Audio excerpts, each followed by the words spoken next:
Sir ಸದ್ಯ ನೀವಿಲ್ಲೇ ಇದ್ದೀರಲ್ಲ, ನಾನು 2 ಮನೆ ಬಾಗಿಲು ತಟ್ಟಿ ಈ ಮನೆ ಬಾಗಿಲು ಹೇಗಪ್ಪ ತಟ್ಟೋದು ಅಂತ ಯೋಚಿಸ್ತಾ ಇದ್ದೆ. ನೀವು ನನ್ನೇ ಹುಡ್ಕೊಂಡು ಬಂದಿದ್ರಾ? ಹ್ಞೂ ಸರ್, ಎಲ್ಲರೂ ನಿಮ್ಮನ್ನೇ ಹುಡುಕ್ತಾ ಇದ್ದಾರೆ.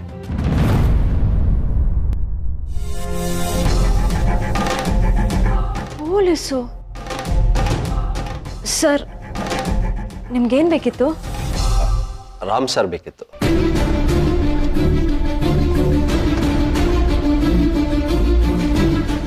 ಅದು ಬಾಸೇ ಕಳಿಸಿದ್ದಾರೆ.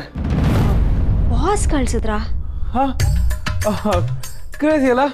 ಈ ಥರ ಬಾಸ್ನ ಎಲ್ಲರೂ ನೋಡಿದ್ದೀರಾ? ನನ್ನನ್ನು ಕರ್ಸೋಕ್ಕೆ ಪೊಲೀಸ್ನೇ ಕರ್ಸ್ಬಿಟ್ಟಿದ್ದಾರೆ. ಫನಿ. ಅಯ್ಯೋ ನಿಮಗೆ ಏನೋ ಕೆಲಸ ಆಯ್ತೋ ಏನೋ, ಇಡೀ ದಿನ ನೀವು ಇಲ್ಲೇ ಇದ್ರಿ. ಬಾಸ್ ಯಾವಾಗಲೂ ಹೀಗೇನೆ. ಬಾಸ್ ಏನಾದರೂ ಕೋಪ ಮಾಡ್ಕೊಂಡಿದ್ದಾರಾ? ಸ್ಯಾಲ್ರಿ ಏನಾದರೂ ಕಟ್ ಮಾಡಿಬಿಡ್ತಾರಷ್ಟೇ. ಹಾಗೇನು ಮಾಡಲ್ಲ, ನಾನು ಬಾಸ್ ಹತ್ರ ಮಾತಾಡ್ತೀನಿ. ಸರ್, ನೀವು ಬೇರೆ ಏನೋ ಕೆಲಸದ ಮೇಲೆ ಹೋಗ್ತಿದ್ರಿ ಅಂತ ಕಾಣುತ್ತೆ. ಹಾಗೆ ನನ್ನ ನೋಡ್ಕೊಂಡು ಹೋಗೋಣ ಅಂತ ಬಂದ್ರಿ ಅನ್ಸುತ್ತೆ ಅಲ್ವಾ? ಹೌದು ಸರ್. ಓ, ವೆರಿ ನೈಸ್. ಸರ್, ನಾನು ಇನ್ನೇನು ಹೊರಡೋಣ ಅಂತ ಬಂದೆ, ಅಷ್ಟರಲ್ಲಿ ನೀವೇ ಬಂದ್ರಿ ನೋಡಿ. ನಾನು ಬರ್ತೀನಿ. Okay sir.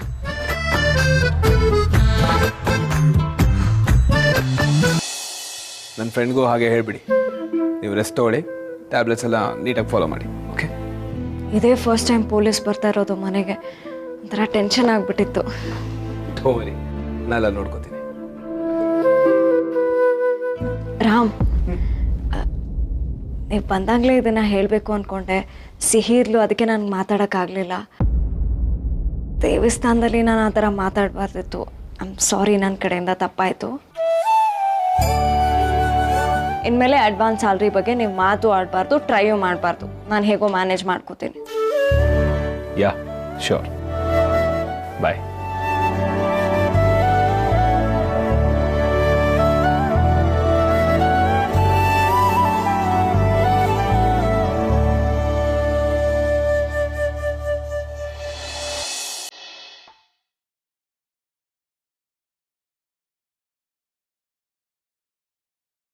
ಸರ್, ನೀವ್ಯಾಕೆ ಇಲ್ಲಿಗೆ ಬರಕ್ಕೆ ಹೋದ್ರಿ? ಸರ್, ನೀವು ಮಿಸ್ಸಿಂಗ್ ಅಂತ ಕಾಲ್ ಬಂತು. ನಿಮ್ಮ ಮನೇಲಿ ಎಲ್ಲರೂ ತುಂಬ ಗಾಬರಿ ಆಗಿದ್ದಾರೆ ಸರ್. ಸರ್, ನಿಮ್ಗೇನು ತೊಂದರೆ ಆಗಿಲ್ಲ ಅಲ್ಲ? No, I am absolutely fine. Sir, ನೀವು ಇಂಥ ಜಾಗದಲ್ಲಿ? ಆ್ಯಕ್ಚುಲಿ ನಾನು ನನ್ನ ಫ್ರೆಂಡ್ನ ಮೀಟ್ ಮಾಡಕ್ಕೆ ಬಂದೆ. ನನಗೇನೂ ಆಗಿಲ್ಲ.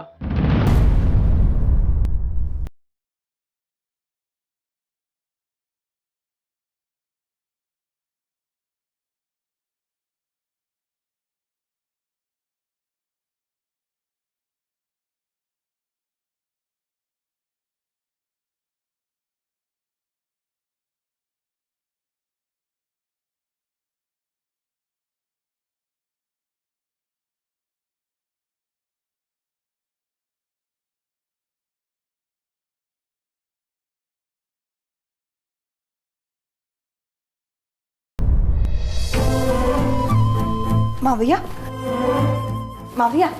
ರಾಮ್ ಬಂದ? ಇಲ್ಲ ಮಾವಯ್ಯ, ಇನ್ನೇನು ಸ್ವಲ್ಪ ಹೊತ್ತಲ್ಲಿ ಬಂದ್ಬಿಡ್ತಾನೆ. ಅದನ್ನ ಹೇಳೋಣ ಅಂತಾನೆ ಓಡ್ ಬಂದೆ. ಎಲ್ಲಿದಾನಂತೆ? ಮಾತಾಡ್ದೆ ನೀನು? ಇಲ್ಲ ಮಾವಯ್ಯ, ಕಮಿಷನರ್ ಹತ್ರ ಮಾತಾಡಿದೆ. ಅವ್ನು ಹುಷಾರಾಗಿದ್ದಾನಂತೆ. ಇನ್ನೊಂದು ಸ್ವಲ್ಪ ಹೊತ್ತಲ್ಲೇ ಮನೆಗೆ ಬಂದ್ಬಿಡ್ತಾನೆ. ನಿಜವಾಗ್ಲೂ ಹೇಳ್ತಿದ್ಯಮ್ಮ? ಹ್ಞೂ ಮಾವಯ್ಯ, ನಿಜಾನೇ. ನಿಜವಾಗ್ಲೂ ಅವನಿಗೇನು ಆಗಿಲ್ಲ ತಾನೆ? ಖಂಡಿತವಾಗ್ಲೂ ಏನೂ ಆಗಿಲ್ಲ. ಅವನು ಎಲ್ಲಿದ್ದಾನೆ ಅಂತ ಗೊತ್ತಿಲ್ಲ ಅಂತಂದೆ? ಅಲ್ಲ ಮಾವಯ್ಯ, ತುಂಬ ಫೋರ್ಸ್ ಮಾಡಿ ಕೇಳಿ ಎಲ್ರೂ ಯಾಕೆ ಪ್ಯಾನಿಕ್ ಮಾಡೋದು ಅಂತ ನಾನೇ ಸುಮ್ಮನಾದೆ. ಸದ್ಯಕ್ಕೆ ಅವನು ಆರಾಮಾಗಿದ್ದಾನಲ್ಲ ಅಂತ ಕೇಳಿ ನನಗೆ ಜೀವ ಬಂದಂಗೆ ಆಯಿತು. ಅದಕ್ಕೆ ನಿಮಗೂ ಹೇಳೋಣ ಅಂತ ಓಡ್ ಬಂದೆ. ಈಗ ಸ್ವಲ್ಪ ಮನಸ್ಸಿಗೆ ಸಮಾಧಾನ ಆಯ್ತಮ್ಮ. ಈಗಿನ ಕಾಲದ ಹುಡುಗರಿಗೆ ಮನೆಯಲ್ಲಿ ದೊಡ್ಡವರು ಎಷ್ಟು ಟೆನ್ಷನ್ ಆಗ್ತಾರೆ ಅನ್ನೋದೇ ಗೊತ್ತಾಗೋದಿಲ್ಲ. ಅವ್ರದ್ದೇ ಪ್ರಪಂಚದಲ್ಲಿ ಕಳೆದು ಹೋಗ್ಬಿಡ್ತಾರಮ್ಮ. ಅದರಲ್ಲೂ ನಮ್ಮಪ್ಪು ಇಷ್ಟು ವರ್ಷ ಬೇರೆ ಪ್ರಪಂಚದಲ್ಲೇ ಇದ್ದೋನಲ್ವಾ. ಅವನ್ನ ಕಟ್ಟ ಹಾಕಬೇಕು ಅಂತಂದರೆ ಇರೋದು ಒಂದೇ ದಾರಿ ಕಣಮ್ಮ. ಮನೇಲಿ ಕೈ ಹಿಡಿದು ಹೆಂಡ್ತಿ ಅಂತ ಇದ್ದಿದ್ರೆ ಅವನು ಇಷ್ಟೊತ್ತು ಹೊರಗಿರ್ತಿದ್ನ? ಅವಳು ಸುಮ್ಮನೆ ಬಿಡ್ತಿದ್ಲೇನಮ್ಮ? ಅವನಿಗೆ ಈ ಆಫೀಸ್ ಸವಾಸ ಎಲ್ಲ ಬೇಡಮ್ಮ. ಅವನೊಂದು ಮದುವೆ ಮಾಡಿಕೊಂಡು ನಮ್ಮ ಜೊತೆ ಸಂತೋಷವಾಗಿದ್ದರೆ ಅಷ್ಟೇ ಸಾಕು. ನೀನೇನಂತೀಯಮ್ಮ? ಅವನು ಬರಲಿ ಮಾವಯ್ಯ, ಮಾತಾಡೋಣ. ಮಾತಾಡೋದೇನು, ನಾನು ತೀರ್ಮಾನ ಮಾಡೇ ಬಿಟ್ಟೆ. ಚಳ್ಳೆ ಹಣ್ಣು ತಿನ್ನಿಸ್ಕೊಂಡು ಓಡಾಡ್ತಿದ್ದಾನೆ ಈ ವಿಷಯದಲ್ಲಿ. ಇನ್ನು ನಾನು ಸುಮ್ಮನೆ ಇರೋದಿಲ್ಲ. ಇನ್ನು ತಡ ಮಾಡೋದಕ್ಕೆ ನನ್ನ ಮನಸ್ಸು ತಡೀತಿಲ್ಲ. ಮನಸ್ಸು ತಡೆದು ನನ್ನ ಜೀವ ತಡೆಯುತ್ತೋ ಇಲ್ಲೋ ಗೊತ್ತಿಲ್ಲ. ಅದಕ್ಕೆ ನಾನು ಅವ್ನ ಮದುವೆ ನೋಡಲೇಬೇಕು. ಅದಕ್ಕೆ ನೀವು ಇಷ್ಟು ದೊಡ್ಡ ಮಾತೆಲ್ಲ ಆಡ್ಬೇಕಾ ಮಾವಯ್ಯ? ಅವ್ನ ಮದುವೆ ನಡೆಯುತ್ತೆ, ಅದನ್ನು ನಾನು ನೋಡ್ಕೋತೀನಿ. ಅದೇ ಸಮಾಧಾನ ಕಣಮ್ಮ. ನೀನಿರೋ ಹೊತ್ತಿಗೆ ಆ ಮೇಲಿರೋ ವಾಣಿ ಆತ್ಮ ನೆಮ್ಮದಿಯಾಗಿರುತ್ತೆ.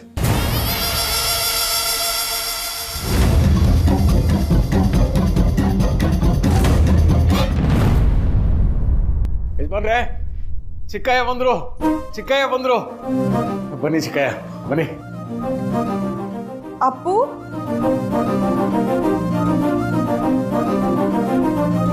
ಅಪ್ಪು ಎಲ್ಲಿಗೂ ಹೋಗಿದೆ?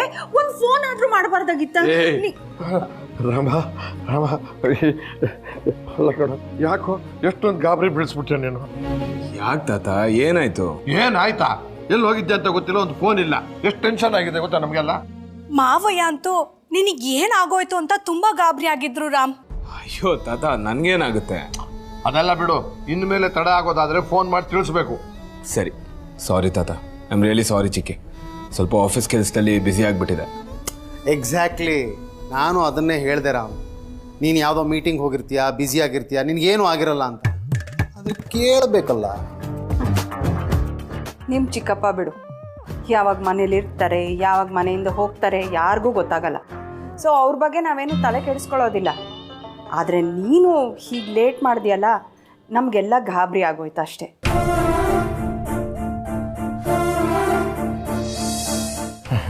ಊಟ ಮಾಡ್ದೇನಪ್ಪ?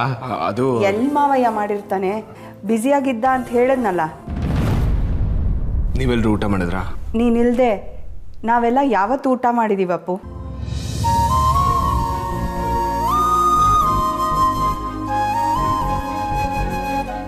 ಯಾರೂ ಊಟ ಮಾಡಿಲ್ವಾ? ಐ ಆಮ್ ರಿಯಲಿ ಸಾರಿ ತಾತ. ನನಗೋಸ್ಕರ ನೀವೆಲ್ಲರೂ ಇಷ್ಟೊಂದು ತಲೆ ಕೆಡ್ಸ್ಕೊಂಡಿದ್ದೀರಾ ಅಂತ ಗೊತ್ತಿರಲಿಲ್ಲ. ನೀನೇನು ಕ್ಷಮೆ ಕೇಳೋ ಅಗತ್ಯ ಇಲ್ಲ. ಒಟ್ಟಿನಲ್ಲಿ ಕ್ಷೇಮವಾಗಿ ಮನೆಗೆ ಬಂದಿಯಲ್ಲ, ಅಷ್ಟೇ ಸಾಕು.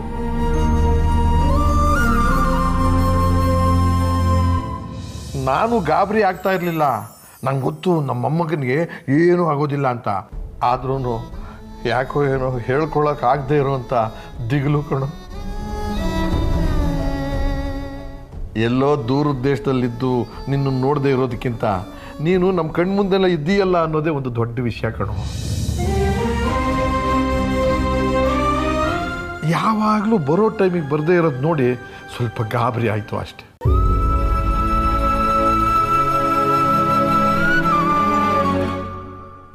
ಇದರಲ್ಲಿ ಅಶೋಕ ಬೇರೆ ಕಣ್ಣಿಗೆ ಕಂಡಿಲ್ಲ. ಎಲ್ಲ ಓಕೆ ತಾನೇ? ಎಲ್ಲ ಓಕೆ ತಾತ, ಯಾವ ಪ್ರಾಬ್ಲಮ್ಮು ಇಲ್ಲ.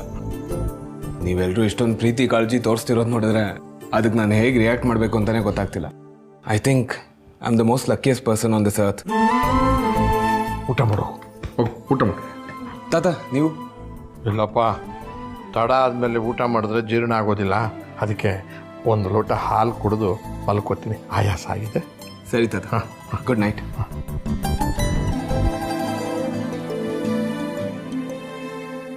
ಮಾತ್ರೆ ತಗೊಳ್ಳಿ ಮಾವಯ್ಯ. ಅಲ್ಲಿ ನೋಡಿದ್ರೆ ಸೀತಾ ಒಬ್ಬರೇ ಎಲ್ಲದನ್ನು ನಿಭಾಯಿಸ್ತಿದ್ದಾರೆ. ಇಲ್ಲಿ ನನಗೋಸ್ಕರ ಇಷ್ಟೊಂದು ಜನ ಇದ್ದಾರೆ. ಅಪ್ಪು, ಫ್ರೆಶ್ನಪ್ ಆಗ್ಬಾ, ಹೋಗು. ನಾನೇ ನನ್ನ ಕೈಯಾರೆ ನಿನ್ಗೆ ಊಟ ಬಡಿಸ್ತೀನಿ.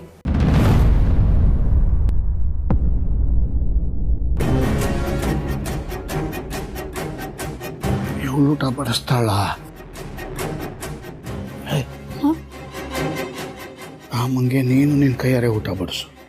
ಅಕ್ಕ ಇದಾರಲ್ಲ ರೀ.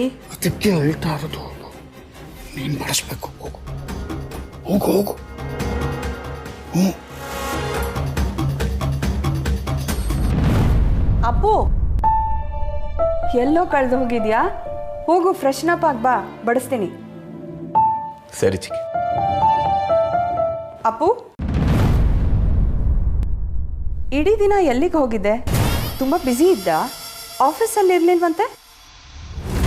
ನಾನು ಆಫೀಸಲ್ಲಿ ಇರಲಿಲ್ಲ ಅಂತ ನಿಮ್ಗೆ ಯಾರು ಹೇಳಿದ್ದು ಚಿಕ್ಕಿ? ಇದೆಂಥ ಪ್ರಶ್ನೆರಾ? ನೀನೇನೋ ಆಫೀಸಲ್ಲಿ ಸಾಧಾರಣ ಎಂಪ್ಲಾಯಿನ? ನೀನು ಬಾಸ್ ಕಣೋ, ಅದು ವೀಕೆಂಡಲ್ಲೂ ಕೆಲಸ ಮಾಡುವಂಥ ಬಾಸ್. ಇಡೀ ದಿನ ನೀನು ಆಫೀಸಲ್ಲಿ ಇಲ್ಲ ಅಂತಂದರೆ ಅದು ನ್ಯೂಸ್ ಆಗಲ್ವಾ? ಸರಿ ಸರಿ, ಹೋಗು, ಕೈಕಾಲು.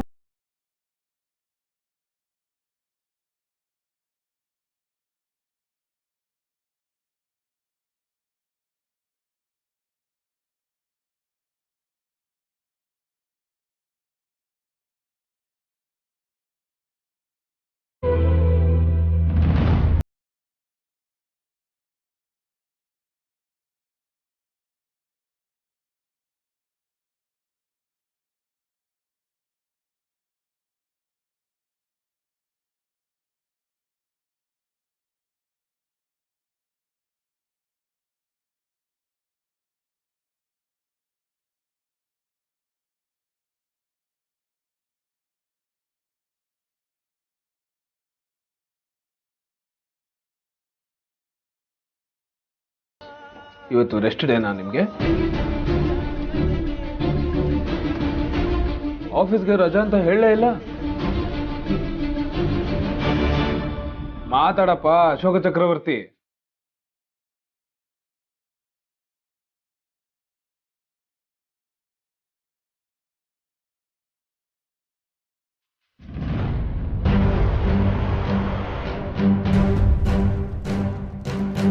ಏನೋ ಗುರಾಯಿಸ್ತಿದ್ಯಾ? ನಾನು ನೋಡಿದ್ರೆ ನಿನ್ನ ನೋಡೋಕ್ಕೆ ಇಷ್ಟೊತ್ತಲ್ಲಿ ಬಂದಿದ್ದೀನಿ, ನೀನು ನೋಡಿದ್ರೆ ಆರಾಮಾಗಿ ಕೂತ್ಕೊಂಡಿದ್ಯಾ. ಯಾಕೆ ಬಂದಪ್ಪ ನಾನು ನೋಡೋಕ್ಕೆ? ನಾನು ನೋಡೋದ್ರಿಂದ ನಿನಗೇನಾಗೋದಿದೆ ಹೇಳು? ಮಗ ಯಾಕೋ ಹಿಂಗೆ ಆಡ್ತಿದ್ಯಾ? ನಾನು ಆಫೀಸ್ಗೆ ಹೋಗಿಲ್ಲ ಅಂತ ಸಾಹೇಬರ್ಗೆ ಇವಾಗ ಗೊತ್ತಾಗ್ತಿದೆ. ಬೆಳಗ್ಗೆಯಿಂದ ನನ್ನ ಬಗ್ಗೆ ಯೋಚನೆನೂ ಬಂದಿರಲ್ಲ ಅಲ್ವಾ? ನಾವ್ಯಾರು ನಮ್ಮ ಬಗ್ಗೆ ಎಲ್ಲ ಯಾಕೆ ಗಮನಿಸ್ಬೇಕು? ಈಗ ಹೊಸ ಹೊಸ ಫ್ರೆಂಡ್ಸ್ ಬೇರೆ ಸಿಕ್ಕಿದ್ದಾರೆ, ಐ ಮೀನ್ ಗರ್ಲ್ ಫ್ರೆಂಡ್ಸ್. ಖುಷಿಯಾಗಿದ್ದಾರೆ ಸಾಹೇಬ್ರು. ಇರಲಿ, ಖುಷಿಯಾಗಿರಲಿ. ಮಗ ಮೆಂಟ್ಲಾಗಿ ಮಾತಾಡಿದ್ರೆ ಹೊಡೆದಾಕ್ಬಿಡ್ತೀನಿ. ಏನಾಯ್ತು ಅಂತ ಕೇಳ್ತಿದ್ದೀನಿ ತಾನೇ, ಹೇಳು. ಏನಿಲ್ಲಪ್ಪ, ನನ್ನ ಯೋಗ್ಯತೆ ನನಗೆ ಗೊತ್ತಾಯ್ತು ಅಷ್ಟೇ. ಬಾಸ್ ಕುರ್ಚಿ, ಭಾರವಾಗಿರೋ ಕೋಟು, ಇದೆಲ್ಲ ನಮ್ಗೆ ಯಾಕೆ? ನನ್ನ ಜೀವನ ಇಷ್ಟೇ. ಸಿಂಗಲ್ ಬೆಡ್ರೂಮು, ಹಿತವಾಗಿರೋ ಹಾಡು, ಗಿಡಗಳ ಜೊತೆ ಮಾತು, ನೆಮ್ಮದಿಯಾಗಿದ್ಬಿಡ್ತೀನಿ. ದಯವಿಟ್ಟು ನನ್ನನ್ನು ಬಿಟ್ಬಿಡಿ ಸರ್. ಅಶೋಕ, ಕೆಟ್ಟ ಮಾತು ಬರ್ಸ್ಬೇಡ. ಯೋಗ್ಯತೆ ಅಂತ ಯೋಗ್ಯತೆ. ಆಯ್ತು ಕಣಪ್ಪ, ಸಾರಿ. ಬೆಳಿಗ್ಗೆಯಿಂದ ನಿನ್ನ ಹತ್ರ ಮಾತಾಡಿಲ್ಲ, ಎಲ್ಗೋಗಿದೆ ಅಂತ ಹೇಳಿಲ್ಲ, ಎರಡಕ್ಕೂ ಸೇರಿಸಿ ಸಾರಿ. ಹೌದು, ನೀನ್ ಯಾಕೆ ಆಫೀಸ್ಗೆ ಹೋಗಿಲ್ಲ? ಯಾಕೆ ಅಂದ್ರೆ ನನಗೆ ಬೇಡ. ನನ್ನ ಕೈಲಿ ಬಾಸ್ ಆಗೆಲ್ಲ ಇರೋಕ್ಕಾಗಲ್ಲ, ಬಿಟ್ಬಿಡು ನನ್ನ. ಏಯ್, ಬಿಟ್ಬಿಡು ಅಂದ್ರೆ ಏನೋ ಅರ್ಥ? ಕಾರಣ ಇಲ್ಲದೆ ನೀ ಈ ರೀತಿ ಆಡಲ್ಲ ಅಂತ ನಂಗೆ ಗೊತ್ತು. ಏನಾಯ್ತು ನೀನು ಹೇಳ್ಬೇಕು. ನಾನಾ? ಒಬ್ಬ ಮೂಟೆ ಹೋರೋನ್ಗೂ ತನ್ನ ಯಜಮಾನನ ಕಣ್ಣಿಗೆ ಒಳ್ಳೆ ಕೆಲಸಗಾರ ಅಂತ ಅನ್ಸ್ಕೋಬೇಕು ಅನ್ನೋ ಆಸೆ ಇರುತ್ತೆ. ನಾನು ಒಂದು ರೀತಿಲಿ ಮೂಟೆ ಹೊರೋನೆ. ನನ್ನ ಯಜಮಾನನಿಗೆ ನನ್ನ ಮೇಲೆ ನಂಬಿಕೆ ಇಲ್ಲ. ಇನ್ನು ನಾನು ಯಾಕಲ್ಲಿರಲಿ? ಮೊದಲು ಈ ಯಜಮಾನ ಆಳು ಅನ್ನೋದೆಲ್ಲ ನಿಲ್ಸು. ನಿಜ ಅದೇ ತಾನೇ? ಗುರು, ನಿನ್ ಕಾಲಕ್ಕೆ ಬಿದ್ಬಿಡ. ಮತ್ತಿನ್ನೇನು, ನೀನ್ ನನ್ನ ಮೇಲೆ ಸಿಟ್ ಮಾಡ್ಕೊಂಡ್ರೆ ನಂಗೆ ಉಸಿರು ಕಟ್ಟಂಗ ಆಗುತ್ತೆ ಮಾರಾಯ. ಮಗ, ಬೇರೆ ಯಾರೇ ನನ್ನ ಜೊತೆ ಜಗಳ ಆಡಿದ್ರು ಅವ್ರಿಗೆ ಸುಧಾರಿಸ್ಕೊಳಕ್ಕೆ ಟೈಮ್ ಕೊಡ್ತೀನಿ. ಬಟ್ ನೀನ್ ನನ್ನ ಮೇಲೆ ಕೋಪ ಮಾಡ್ಕೊಂಡ್ರೆ ನಾನು ತಡ್ಕೊಳಕ್ ಆಗಲ್ಲ ಮಗ. ಅಲ್ಲ ಕೊಡ, ನನ್ನ ಮೇಲೆ ಕೋಪಕ್ಕೆ ಆಫೀಸ್ಗೆ ಯಾಕೆ ಹೋಗಿಲ್ಲ ನೀನು? ಯಾಕೆ ಅಂದ್ರೆ ನಿನಗೆ ನನ್ನ ಮೇಲೆ ನಂಬಿಕೆ ಇಲ್ಲ, ಅದಕ್ಕೆ. ಏನು, ನಿನ್ ಮೇಲೆ ನನಗ್ ನಂಬಿಕೆ ಇಲ್ವಾ? ಏಯ್, ಏನೋ ಮಾತಾಡ್ತಿದ್ಯಾ ನೀನು?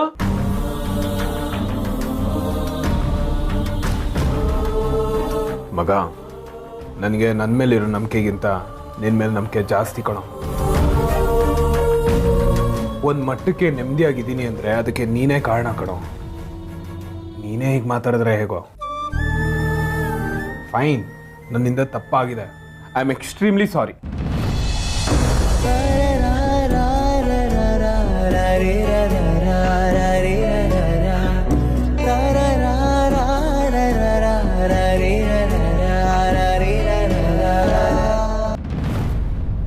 ಸಾರಿ ಅಲ್ಲ, ಏನು ಬೇಡ.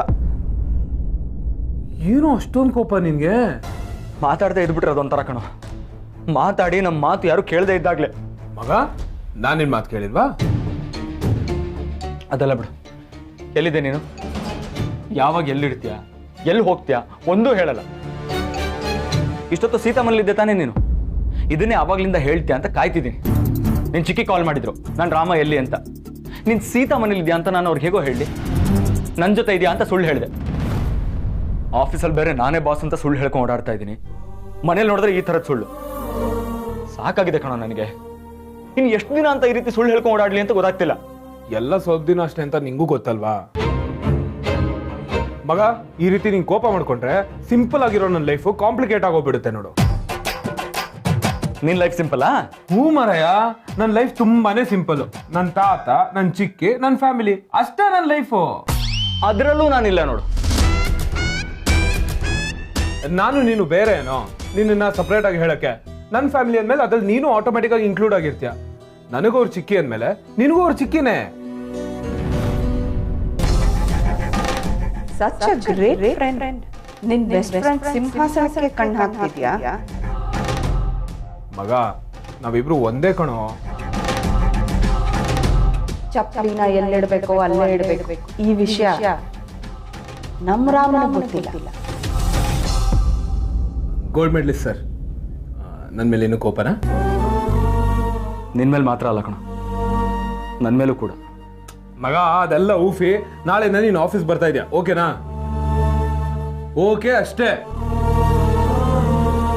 Okay, back to music.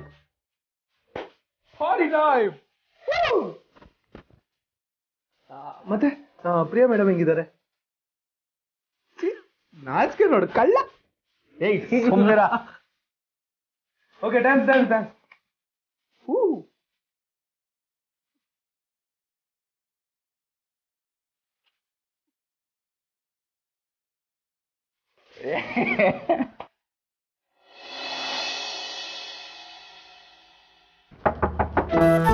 ಮೊದಲು ನಮ್ಮ ಬಂಗಾರಿ ನೋಡಿದ್ರೇನೆ ಸಮಾಧಾನ ರೀ ನಂಗೆ. ನನಗೂ ಅಷ್ಟೇ. ಮದುವೆಗೆ ಹೋಗೋಕ್ಕಿಂತ ಬರೋವಾಗಲೇ ಭಾರಿ ಖುಷಿಯಾಗಿದ್ದು.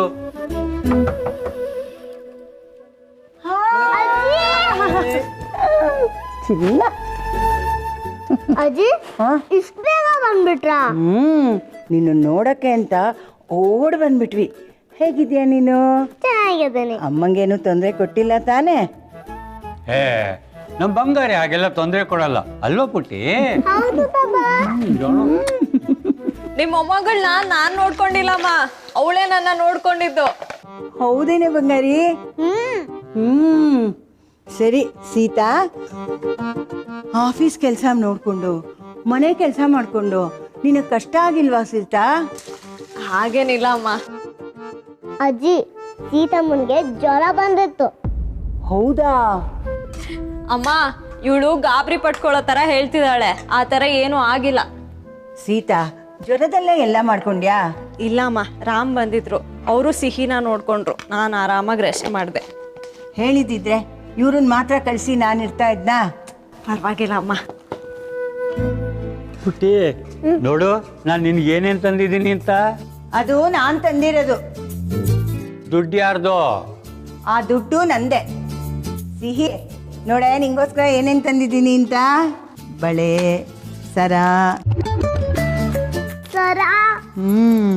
ಪುಟ್ಟಿ, ಇದನ್ನೆಲ್ಲನೂ ಇವಳೇ ತಂದಿದ್ದು. ಆದರೆ ನಾನು ನಿನಗೆ ಸ್ಪೆಷಲ್ ಆಗಿ ಇದನ್ನು ತಂದಿದ್ದೀನಿ. ಏನೇ ತಾತ? ಬಾದಾಮಿ. ನಿನ್ಗಿಷ್ಟ ಅಲ್ವಾ? ಅದಕ್ಕೆ ತಗೋ. ಯಾಕೆ ಇದನ್ನೆಲ್ಲ ತರಕ್ ಹೋದ್ರಿ? ನಿನಗೂ ಏನಾದ್ರು ತರಬೇಕು ಅಂತ ಆಸೆ ನಮ್ಮ. ಆದರೆ ನಾವು ತಂದಿದ್ದೇನು ತಗೊಳ್ಳಲ್ವಲ್ಲ ನೀನು.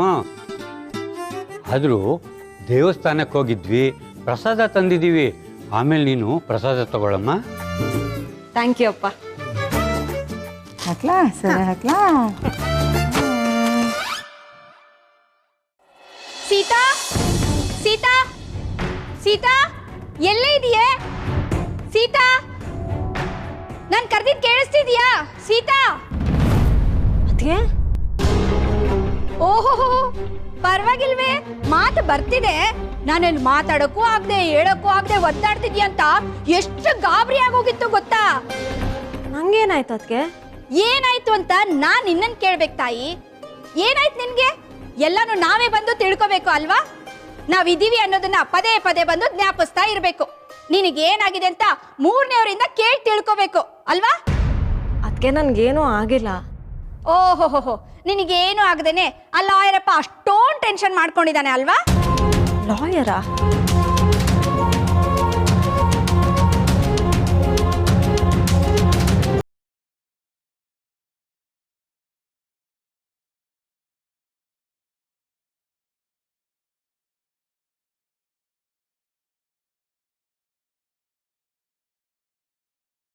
ಆಫೀಸ್ಗೆ ಹೊರಟ್ಯಾ? ಹಾಂ.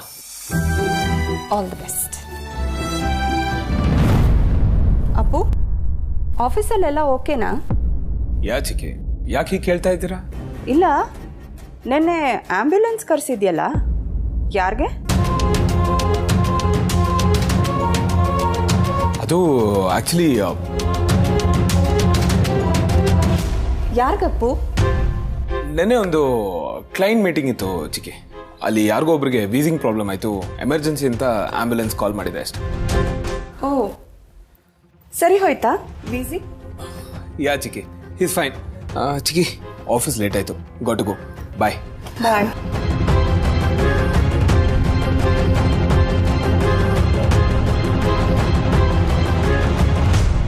ಶ್ರೀರಾಮ ಶ್ರೀರಾಮ, ಪಾಪ ಕಣೋ ನೀನು, ತುಂಬ ಒಳ್ಳೆಯವನು. ಬೆಳಗ್ಗೆ ಫೋನ್ ಮಾಡಿ ಉಪ್ಪಿಟ್ಟು ಮಾಡೋದು ಹೇಗೆ ಅಂತ ಕೇಳ್ಕೊಂಡಿದ್ಯಾ, ಸಂಜೆ ಆ್ಯಂಬ್ಯುಲೆನ್ಸ್ ಕರೆಸಿದ್ಯಾ, ಈಗ ಕೇಳಿದ್ರೆ ಕ್ಲೈಂಟ್ಗೆ ವೀಸಿಂಗ್ ಅಂತ ಹೇಳ್ತಿದ್ಯಾ. ಸುಳ್ಳು ಹೇಳೋಕ್ಕೂ ಬರಲ್ಲ. ಸತ್ಯ ಏನು ಅಂತ ನಾನು ತಿಳ್ಕೊತೀನಿ.